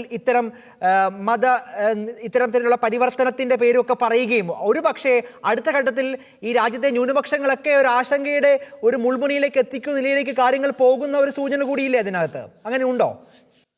അതായത് കഴിഞ്ഞ വർഷം പാൽഘർ എന്ന് പറയുന്ന മഹാരാഷ്ട്രയിലെ ഒരു ഗ്രാമത്തില് 2 ഹിന്ദു സന്യാസികൾ കാറിൽ യാത്ര ചെയ്യായിരുന്നു. അവിടെ ജനങ്ങള് ആ ഗ്രാമത്തിലെ ആൾക്കാർ വളഞ്ഞിട്ട് അവരെ തടഞ്ഞു. ഇവര് കുട്ടികളെ തട്ടിക്കൊണ്ട് പോകാൻ വേണ്ടി വന്നവരാണെന്ന് പറഞ്ഞ് അവരെ ക്രൂരമായിട്ട് മർദ്ദിച്ചു കൊന്നു. ശരി. അത് നോർത്ത് ഇന്ത്യയിലെ സാഹചര്യം അറിയാവുന്നവർക്കെല്ലാം അറിയാം. അതുപോലെ തന്നെ ട്രെയിനിൽ യാത്ര ചെയ്തിരുന്നവര് അവര് ഭയങ്കരമായിട്ട് ശ്രദ്ധിക്കുന്നവരായിരിക്കും, അനാവശ്യമായിട്ട് ശ്രദ്ധിക്കുന്നവരായിരിക്കും. ഇവരെ ശ്രദ്ധിക്കുകയും ഈ കൂടെയുള്ള കുട്ടികൾ ആരാണെന്ന് ചോദിക്കുകയും ചെയ്തു. ശരി. അതിന്റെ പേരിൽ പോലീസിൽ പരാതിപ്പെടുകയും അവരെ അവിടെ ഇറക്കുകയും ചെയ്തു. അതൊരിക്കലും ചെയ്യാൻ പാടില്ലാത്തായിരുന്നു. പോലീസ് അവരെ പിടിച്ചിറക്കാൻ പാടില്ലായിരുന്നു. പോലീസ് അന്വേഷിക്കണമെങ്കിൽ ആ ട്രെയിനിൽ കയറിയിട്ട് റെയിൽവേ പോലീസിനെ അന്വേഷിക്കാമായിരുന്നു. അവർക്ക് ഉറപ്പുവരുത്തിയതിനു ശേഷം പോരാമായിരുന്നു. അതുകൊണ്ടാണ് ഞാൻ അന്ന് തന്നെ. പക്ഷെ അത് ശരിയാണ്, അങ്ങോട്ട് വിട്ടു, ശരിയാണ്. പക്ഷേ ഇന്നലെ പീയൂഷ് ഗോയൽ റെയിൽവേ മന്ത്രി പറഞ്ഞത് എന്താണ്? അങ്ങനെ ഒരു സംഭവം നടന്നിട്ടില്ല റെയിൽവേയിൽ നിന്നല്ലേ? അതിനർത്ഥം എന്താണ്? ഈ കന്യാസ്ത്രീകളൊക്കെ നുണ പറയുന്നു എന്ന ധ്വനിയല്ലേ അതിൽ നിന്നുണ്ടാകുന്നത്? ആക്രമിച്ചു എന്ന് പറയുന്നത് ശരിയല്ല എന്നത് അദ്ദേഹം പറഞ്ഞു. അവരെ തൊട്ടിട്ടില്ല. ആക്രമിച്ചു എന്ന് പറയുന്ന പദം ശരിയല്ല. അവരെ ആരും തൊട്ടിട്ടില്ല. ആ ദൃശ്യങ്ങളിൽ അങ്ങനെ അല്ലല്ലോ ശ്രീ ജോർജ് കുര്യൻ.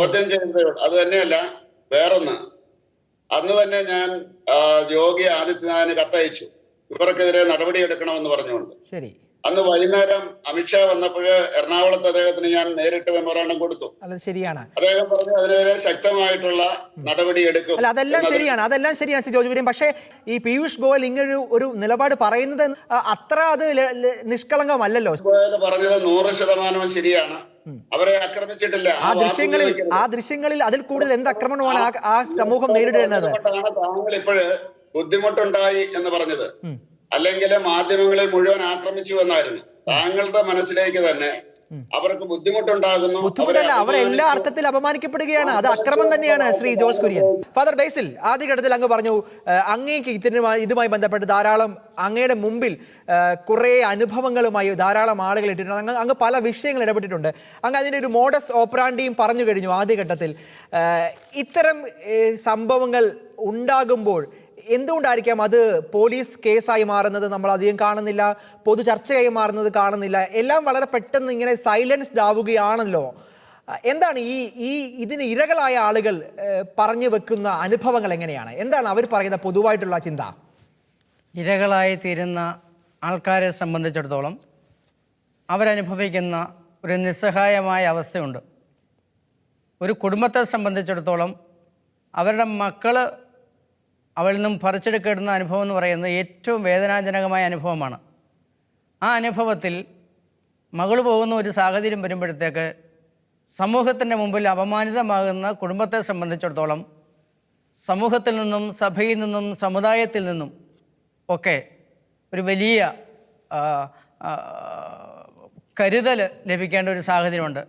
ഒട്ടുമിക്കവരെ സംബന്ധിച്ചിടത്തോളം ഇങ്ങനെയൊരു സംഭവം ലവ് ജിഹാദ് എന്ന് പറയുന്ന ടേമാണ് ഇവിടെ ഇമ്പോർട്ടൻ്റ് ആണെന്നുള്ള പ്രധാനപ്പെട്ടത് എന്നുള്ളതാണ് എല്ലാവരും ഒരു പ്രതിസന്ധിയായിട്ട് കരുതുന്നത്. ലവ് ജിഹാദ് എന്ന് പറയുന്ന ടേം അല്ല ഇവിടെ പ്രധാനപ്പെട്ടത്, മറിച്ച് ആസൂത്രിതമായി പ്രണയം നടിച്ച് പെൺകുട്ടികളെ മതം മാറ്റത്തിന് നിർബന്ധിക്കപ്പെടുന്നു എന്നുള്ളതാണ് ഞാൻ ഇതിൻ്റെ പിന്നിൽ കാണുന്ന ഏറ്റവും വലിയ വേദനാജനകമായ കാര്യമെന്ന് പറയുന്നത്.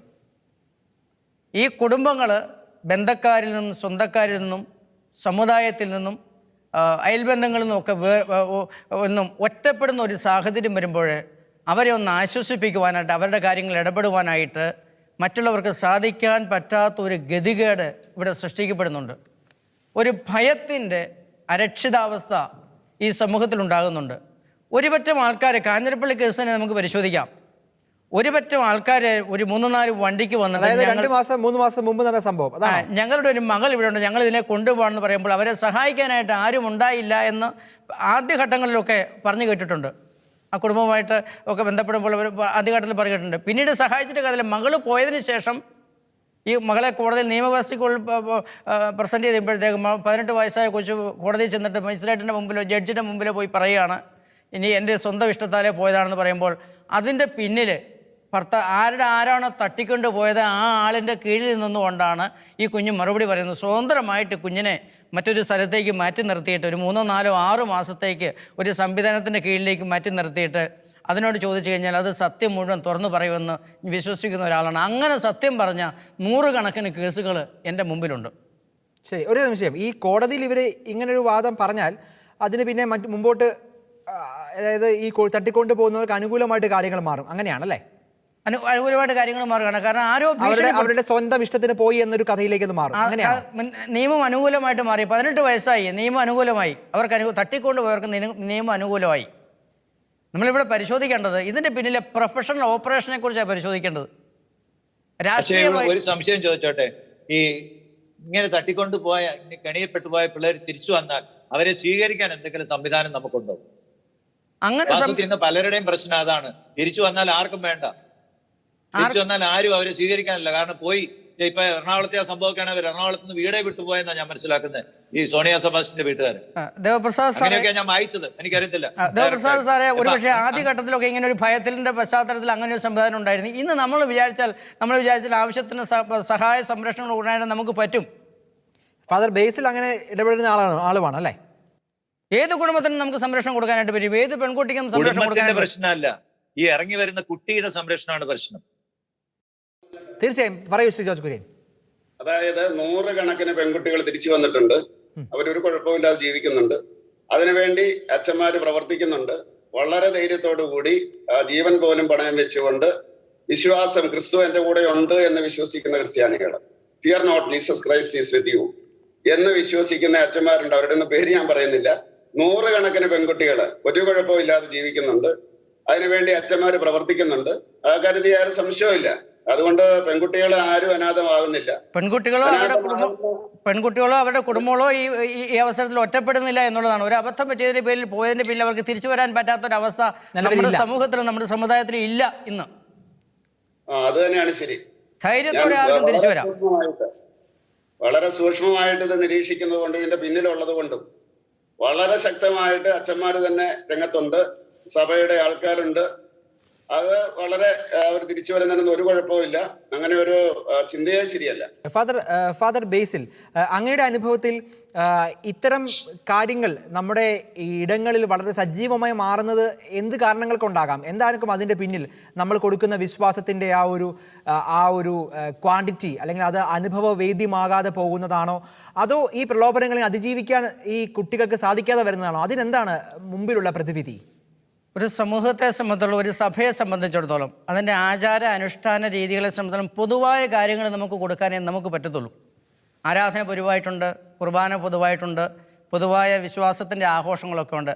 അവിടെ നിന്നുകൊണ്ട് സ്വയം വളരുക, തങ്ങളുടെ മക്കളെ ഈ വിശ്വാസത്തിലും ഈ ദൈവത്തിലും വളർത്തിക്കൊണ്ട് വരിക എന്ന് പറയുന്നത് പ്രാഥമികമായിട്ട് മാതാപിതാക്കളുടെയും അതോടൊപ്പം സഭാ നേതൃത്വത്തിൻ്റെ ഉത്തരവാദിത്തമാണ്. ഈ നേതൃത്വത്തിൽ നിന്നും ഈ ഒരു മോഡേൺ കാലഘട്ടത്തിൻ്റെ പ്രത്യേകത എന്നാന്ന് വെച്ച് കഴിഞ്ഞാൽ മെറ്റീരിയലിസത്തിന് വലിയ പ്രാധാന്യം ഇവിടെ കൈവരുന്നു എന്നുള്ളതാണ്. പണം, സന്തോഷം, സൗഭാഗ്യം, അതിനൊക്കെ അപ്പുറത്ത് ഭാവി ജീവിതം സുരക്ഷിതമാക്കുക, അതിനൊക്കെ അപ്പുറത്താണ് ഞാനും എൻ്റെ ദൈവവും തമ്മിലുള്ള ബന്ധമെന്ന് വിചാരിക്കുന്ന ഒരു തലത്തിൽ ഒരു സാഹചര്യം ഉണ്ടാകുമ്പോൾ ഈ മേഖലയിൽ അപകടങ്ങളൊന്നും ഉണ്ടാകുന്നില്ല എന്നുള്ളതാണ്. വിശ്വാസത്തെ ലാഘവത്തോടെ കാണുന്ന വ്യക്തികളുണ്ട്. വിശ്വാസത്തെയും ദൈവത്തെ ലാഘവത്തോടെ കാണുന്ന വ്യക്തികളുണ്ട്, ലാഘവത്തോടെ കാണുന്ന കുടുംബങ്ങളുണ്ട്.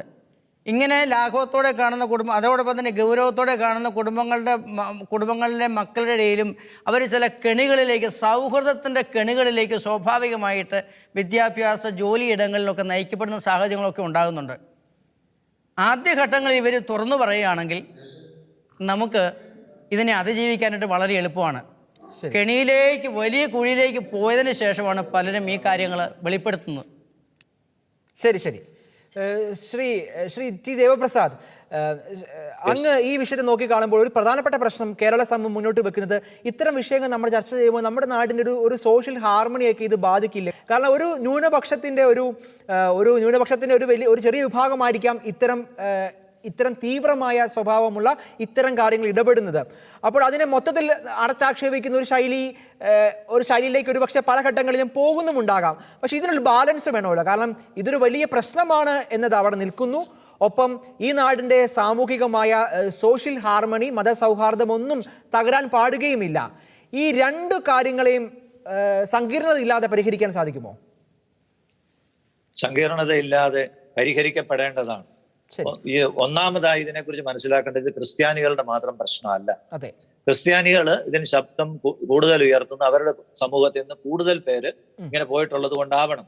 ബാക്കിയുള്ള എല്ലാ സമുദായം, ഞാൻ തുടക്കത്തിൽ ചൂണ്ടിക്കാണിച്ചതുപോലെ വെള്ളാപ്പള്ളി നടേശനടക്കം പലരും ഇങ്ങനെയുള്ള നീക്കങ്ങൾ നടക്കുന്നതിനെ കുറിച്ച് പരസ്യമായി രംഗത്ത് വന്നിട്ടുണ്ട്. അതുപോലെ സർക്കാരിനും അറിയാം ഇത് ഈ മുസ്ലിം സമൂഹത്തിലെ സഹോദരന്മാരെല്ലാം ഇങ്ങനെയുള്ളവരല്ല, അല്ലെങ്കിൽ ഇങ്ങനെയുള്ള ഒരു ചിന്തയുള്ളവരല്ല. ജോർജ് കുര്യൻ ചൂണ്ടിക്കാണിച്ച പോലെ അവരുടെ സമൂഹത്തിൽ തന്നെ ഇതിനോടെതിരെ എതിർപ്പുള്ളവരുണ്ട്. ഇതൊന്നും നമ്മളാരും തിരസ്കരിക്കുന്ന കാര്യമല്ല. അതുപോലെ തന്നെ ക്രൈസ്തവരെ സംബന്ധിച്ചിടത്തോളം, ഞാനൊരു വിശ്വാസി എന്നുള്ള രീതിയിൽ പറയാം, നമുക്ക് ആക്രമണവും അല്ലെങ്കിൽ നമുക്കിങ്ങനെ പറയാം ഞങ്ങൾ ഉപദ്രവിക്കുന്നുണ്ട്, ശരിയല്ല എന്ന് പറയുന്നതിനപ്പുറം ഒരു ആക്രമണത്തിന്റെ പാത നമ്മുടെ പാതയല്ല. പിന്നെ ക്രൈസ്തവർ ഇത് പറയുമ്പോൾ മാത്രം വർഗീയതയാവുക, കേരളത്തെ തിരിക്കാൻ ശ്രമിക്കുക, ഇത് ആര് തിരിക്കാൻ ശ്രമിക്കുന്നതായി പറയുന്നത്, ഇങ്ങനെ ഒരു സംഭവം കേരളത്തിലുണ്ട്.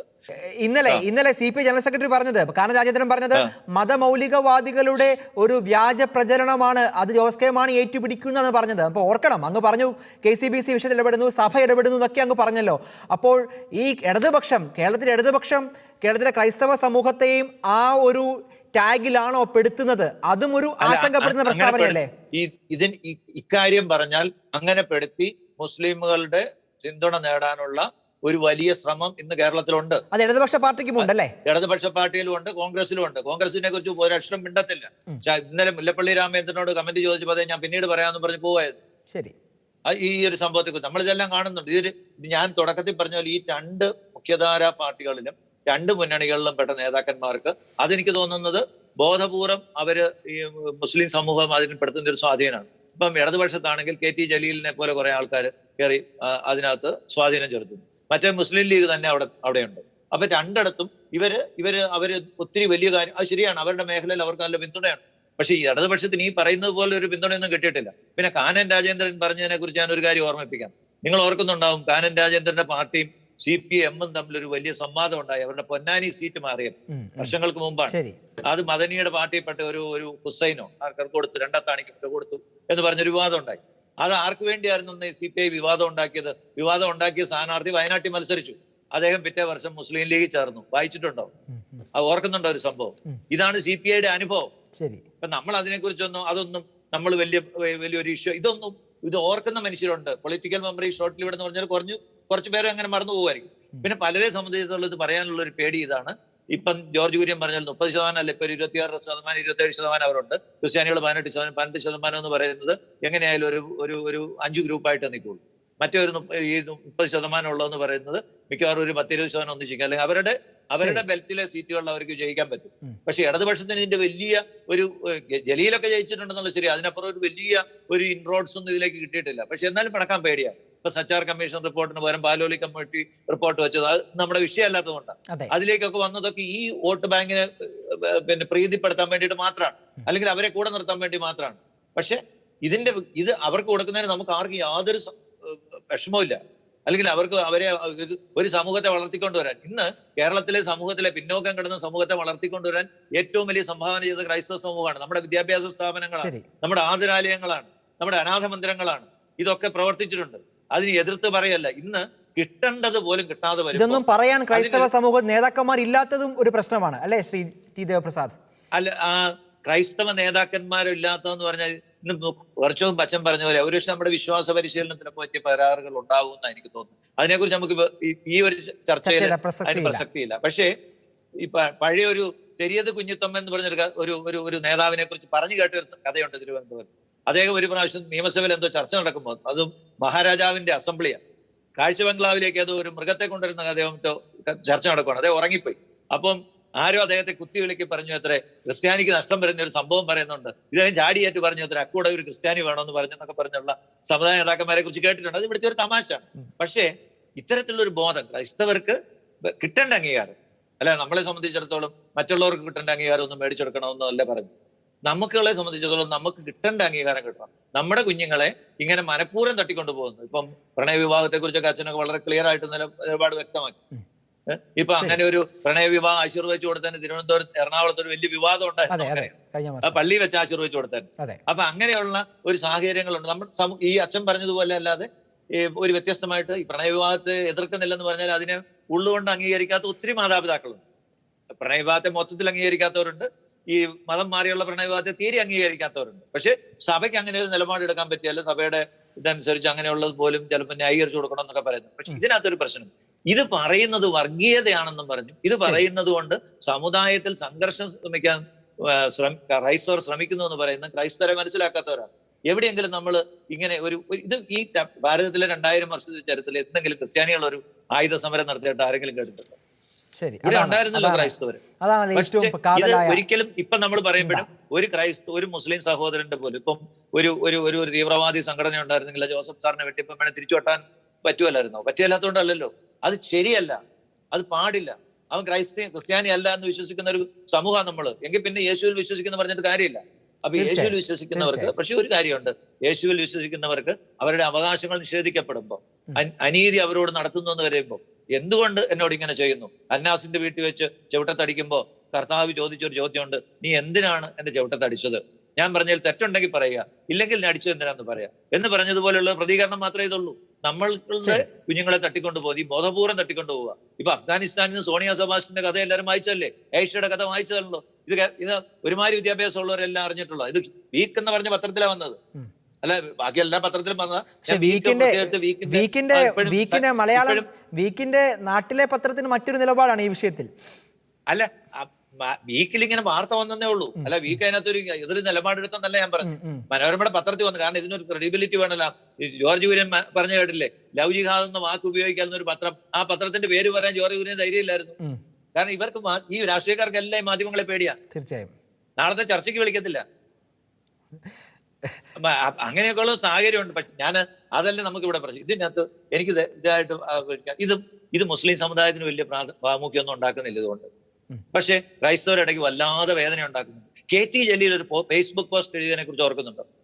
KT ജലീലിന്റെ ഫേസ്ബുക്ക് പോസ്റ്റ് ആയിരുന്നു കോഴിക്കോട്ടെ സംഭവം. അതായത് ആ കേസ് കൊടുത്തു, കേസ് കൊടുത്ത് പോലീസ് അന്വേഷിച്ചില്ല, ഇങ്ങനെയൊക്കെ പറഞ്ഞൊരു സംഭവം. അതിനകത്ത് അന്ന് ആ ഇടയ്ക്ക് കെ ടി ജലീലിന്റെ വളരെ പ്രസിദ്ധമായൊരു ഫേസ്ബുക്ക് പോസ്റ്റാണ്. അതേ എഴുതി, അപ്പനെയും അമ്മയും വേദനിപ്പിച്ചിട്ട് പോകുന്ന വിവാഹങ്ങളൊന്നും ഒരു ജീവിതത്തിന് പോകുന്നല്ലേ, നിങ്ങൾ അത് ചെയ്യരുത് എന്ന് ഉപദേശിച്ച ഒരു മന്ത്രിയായിരുന്നു കെ ടി ജലീൽ. അത് കഴിഞ്ഞ് അദ്ദേഹത്തിന് പിന്നീട് സംഭവിച്ചൊക്കെ എനിക്ക് എന്നെ അത്ഭുതപ്പെടുത്തുന്നുണ്ട്.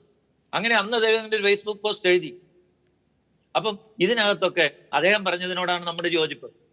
മക്കള് മാതാപിതാക്കൾക്ക് ഒരു കുഞ്ഞിനെ ഒക്കെ വളർത്തി വരുന്നു, അവരുടെ കൂടെ ജീവിക്കണം എന്ന്, അവരെ കാണാനൊക്കെ ഒരു ഉണ്ടാവണം എന്നുള്ളൊരു ആഗ്രഹമൊക്കെ എല്ലാ മാതാപിതാക്കൾക്കും ഉണ്ട്.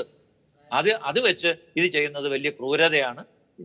ഇനി വലിയ അത്യാവശ്യം അങ്ങനെ പ്രണയിച്ചു പോയെങ്കിൽ അച്ഛനൊക്കെ പറഞ്ഞതുപോലെ പ്രണയിച്ച് കല്യാണം കഴിച്ചു, പക്ഷെ എന്നാലും ഞങ്ങൾക്ക് മക്കളെ ഒന്ന് പോയി കാണാവുന്നത് പോലെ ഒരു വിവാഹം കഴിക്കും. ഇതിനകത്ത് ഞാൻ വെല്ലുവിളിക്കൊന്നുമില്ല. ജോർജ് കുര്യൻ പറഞ്ഞു ഒരു കാര്യം, നമുക്കൊരു അപേക്ഷയുള്ളൂ. മുസ്ലിം സമുദായം കുറച്ചുകൂടി ആ സ്നേഹത്തോടെ പെരുമാറിയാൽ ഇത് നിരുത്സാഹപ്പെടുത്താൻ സാധിക്കും. അവർക്ക് ഇതുകൊണ്ട് വലിയ പ്രയോജനം ഉണ്ടോ എന്ന് എനിക്ക് തോന്നുന്നില്ല. അഫ്ഗാനിസ്ഥാനിൽ പോയി മരിക്കാനാണോ ഒരു കുഞ്ഞുങ്ങളെ വളർത്തുന്നത്? ഇപ്പൊ പോയ ആ റഷീദിന്റെ വീട്ടുകാരെന്തായിരിക്കും അനുഭവിക്കുന്നത് എനിക്കറിയത്തില്ല. അപ്പം ഞാനാണെങ്കിൽ ഇപ്പൊ എന്റെ ഒരു കുഞ്ഞ് അങ്ങനെ മരിക്കുന്നത് എനിക്ക് ഭയങ്കര ചങ്കു പൊട്ടുന്ന വേദനയായിരിക്കും. അതായിരിക്കണമല്ലോ ഒരു ഏത് അപ്പനും അമ്മയ്ക്കും ശ്രമിക്കേണ്ടി വരിക. അപ്പൊ അതുകൊണ്ട് ഇത് ആർക്കും പ്രയോജനമില്ലാത്ത, എന്നാൽ ഇത് പറഞ്ഞാൽ ഉടനെ വർഗീയത, 80-20 കാര്യം പറഞ്ഞ ഉടനെ വർഗീയത, ഇങ്ങനെ പറയുന്ന മാധ്യമങ്ങളോട് എനിക്ക് സഹതാപമല്ല, എനിക്ക് സങ്കടമാണ്. ഇതല്ലല്ലോ മാധ്യമ പ്രവർത്തനം. വിഷമമുള്ളവന്റെ കാര്യങ്ങൾ ലോകത്തിന് മുമ്പ് അറിയിക്കുന്നല്ലേ മാധ്യമ പ്രവർത്തനം. ഇത് പിന്നെ ഒരു കാര്യം കൂടെ നമ്മൾ ആവർത്തിച്ച് പറയണം, ക്രൈസ്തവർ ഒരിക്കലും വാളെടുക്കുന്നവരല്ല. നമുക്ക് ഇങ്ങനത്തെ വിപ്ലവങ്ങളും ഇല്ല. കാര്യം പറയും. അതാണ് ഇതിലെ ഏറ്റവും കാതലായ ചിന്ത അത് തന്നെയാണ്. ഫാദർ ജോസ് ബേസിൽ, ഈ ചർച്ചയുടെ ഏറ്റവും അവസാന ഘട്ടത്തിൽ ഈ വിഷയങ്ങളിൽ അങ്ങ് എന്താണ് അങ്ങേക്ക് പറയാനുള്ളത്? ക്രിസ്തുവിൻ്റെ അനുയായികളായ ക്രിസ്ത്യാനികൾ ലോകത്തിൽ എല്ലായിടത്തും സമാധാനപ്രിയരാണ്. അവർ ലോകത്തിലെങ്ങും അവർ വാളെടുക്കുന്നില്ല എന്നുള്ളതാണ്. ഇന്ത്യയിലെ ക്രിസ്തീയത പരിശോധിച്ച് കഴിഞ്ഞാൽ, കേരളത്തിൻ്റെ ക്രിസ്ത്യാനിറ്റിയെക്കുറിച്ച് പരിശോധിച്ച് കഴിഞ്ഞാൽ എന്നും അവർ സമാധാനപ്രിയരായിരുന്നു. അതെ, പ്രഖ്യാപിതമായ മതസൗഹാർദ്ദം ഉണ്ടായിരുന്ന ഒരു നാടാണ് ഭാരതമെന്ന് പറയുന്നത്, പ്രത്യേകിച്ച് ദൈവത്തിൻ്റെ സ്വന്തം നാടായ കേരളമെന്ന് പറയുന്നത്. നമുക്ക് 80-20 അനുപാതത്തിൽ നമുക്ക് അവകാശങ്ങൾ ലഭിക്കാതെ പോകുന്നു. നമ്മുടെ കുട്ടികളെ ഒരു ക്രിസ്തീയ കുടുംബം തകർത്തിട്ട്, മാതാപിതാക്കളെ വേദനിപ്പിച്ചിട്ട്, മാതാപിതാക്കളെ തള്ളിപ്പറഞ്ഞിട്ട് അവിടെ പുതിയ മുസ്ലിം കുടുംബം, ഇസ്ലാം കുടുംബങ്ങൾ രൂപപ്പെടുത്തിയെടുക്കുന്നു. ഒരു സമുദായത്തെയും ഒരു കുടുംബത്തെയും തകർത്തിട്ടാണോ, ഇതുപോലുള്ള നിരവധി കുടുംബങ്ങളെ തകർത്തിട്ടാണോ പുതിയ മതസൗഹാർദ്ദം കേരളത്തിൽ സൃഷ്ടിക്കേണ്ടത്? ഇത്രയും കാലമായിട്ട് നമ്മളിലുണ്ടായിരുന്ന ഒരു സ്വൈര്യ ജീവിതം നമുക്ക് നഷ്ടപ്പെട്ടു പോയി. അറിയാതെ നമ്മുടെ മനസ്സ് വേദനിക്കുകയാണ്. എന്തിന് ഞങ്ങളുടെ കുഞ്ഞും പെൺകുട്ടികളെ അവർ കൊണ്ടുപോയി? എവിടെയാണ് ഞങ്ങളുടെ പെൺകുട്ടികളെന്ന് ഞങ്ങൾ ചോദിച്ചു കഴിഞ്ഞാൽ ഞങ്ങളുടെ വേദനയ്ക്ക് ഇവിടുത്തെ നിയമവ്യവസ്ഥ, ഇവിടെ ഭരിച്ചവർ അതിന് മറുപടി തരണ്ടേ? ഞങ്ങളുടെ കുടുംബങ്ങളിൽ നിന്ന് പോയ കുട്ടികൾ എവിടെയെന്ന് ചോദിച്ചു കഴിഞ്ഞാൽ അത് ഞങ്ങൾ ആരോടാണ് ചോദിക്കേണ്ടത്? അത് ഞങ്ങൾ ചോദിക്കേണ്ടത് ഇവിടുത്തെ പോലീസ് സ്റ്റേഷനിലാണ്, ഇവിടുത്തെ കോടതിയിലാണ് ഞങ്ങൾ ചോദിക്കേണ്ടത്. ഇവിടുത്തെ ഭരിക്കുന്ന മുഖ്യമന്ത്രിയോടും മന്ത്രിമാരോടുമാണ് ഞങ്ങൾ ചോദിക്കുന്നത്. ഞങ്ങളുടെ ഇസ്ലാം സമുദായത്തിലേക്ക് തട്ടിക്കൊണ്ടുപോയ, ചതിച്ചുകൊണ്ടുപോയ, വഞ്ചിച്ചുകൊണ്ടുപോയ ഞങ്ങളുടെ പെൺകുട്ടികൾ എവിടെ? ഞങ്ങൾക്കവരെ കാണണം, ഞങ്ങൾക്കവരെ മടക്കിക്കൊണ്ടുവരണം. അവരുടെ ഇപ്പോഴത്തെ അവസ്ഥ ഞങ്ങൾക്ക് മനസ്സിലാക്കണം. അവർ ജീവിച്ചിരിക്കുന്നുണ്ടോ? അവർ ആത്മഹത്യ ചെയ്തോ? അവരെ മറ്റേതോ കാര്യങ്ങൾക്ക് ഉപയോഗിക്കുന്നുണ്ടോ? അവർ ഇന്ത്യയിലുണ്ടോ? ഇന്ത്യക്ക് പുറത്താണോ? സിറിയയിലാണോ? ഞങ്ങൾക്ക് അതിനെക്കുറിച്ച് അറിയണം. ഞങ്ങളുടെ മക്കളല്ലേ, ഞങ്ങളുടെ കുടുംബങ്ങളിൽ വളർന്ന മക്കളാ. ഞങ്ങളുടെ മാമദിസ തൊട്ടിയിൽ മാമദിസ പങ്കിയവരാണ് അവരൊക്കെ.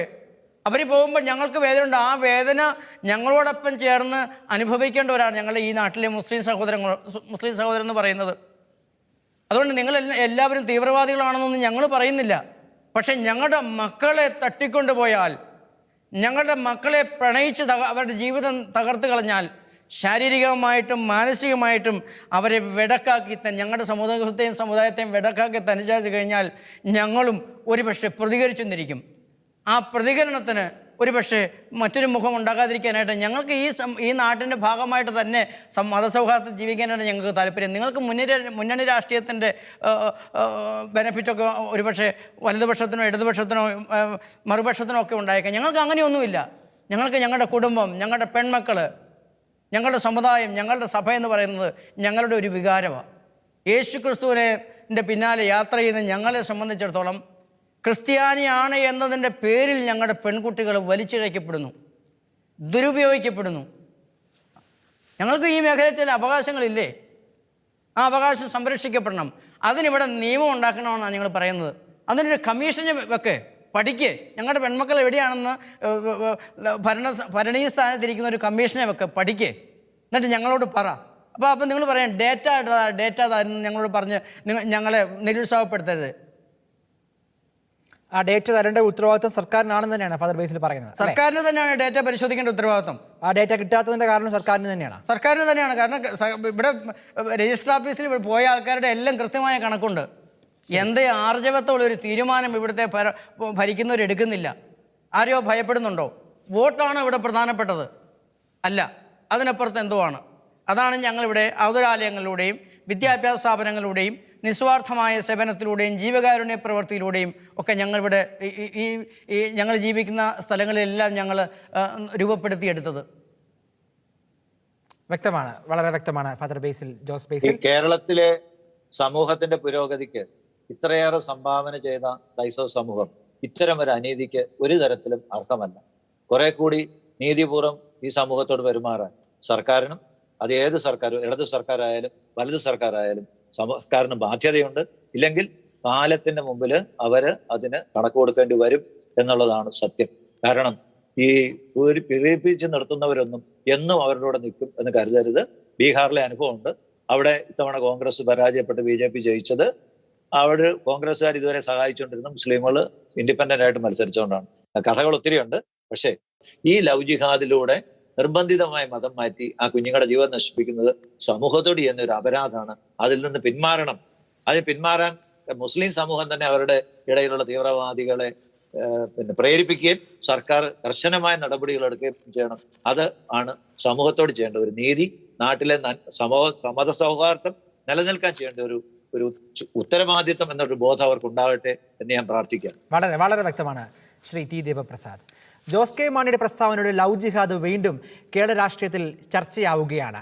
പ്രണയക്കെണിയിൽ കുടുക്കി പെൺകുട്ടികളെ മതപരിവർത്തനമെന്ന ഈ പ്രക്രിയ അവസാനിപ്പിക്കേണ്ടത് കേവലം ഒരു മതസമൂഹത്തിന് മാത്രം ആവശ്യമല്ല.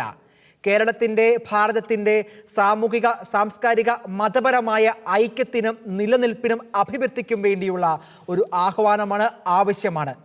ഇതിൽ ശ്രീ ടി ദേവപ്രസാദ് പറഞ്ഞതുപോലെ എല്ലാ മതങ്ങളും ഒറ്റക്കെട്ടായി നിന്നുകൊണ്ട് ഇത്തരം മൂല്യച്യുതികൾക്കെതിരെ ശബ്ദമുയർത്തേണ്ടത് ഈ കാലഘട്ടത്തിൻ്റെ ആവശ്യമാണ്. അതിന് പാർട്ടിയുടെ വ്യത്യാസമില്ലാതെ, മതങ്ങളുടെ വ്യത്യാസമില്ലാതെ, മറ്റു വ്യത്യാസങ്ങളൊന്നുമില്ലാതെ എല്ലാ സമൂഹവും ഒത്തൊരുമയോടെ ഇത്തരം തിന്മകളെ ഒറ്റപ്പെടുത്തേണ്ടതും ഈ കാലഘട്ടത്തിൻ്റെ ആവശ്യമാണ്. ഈ ചർച്ചയിൽ ഏറെ സജീവമായി പങ്കെടുത്ത Shri T Devaprasad, Shri George Kurian, Father Jose Basil, 3 പേർക്കും നന്ദി.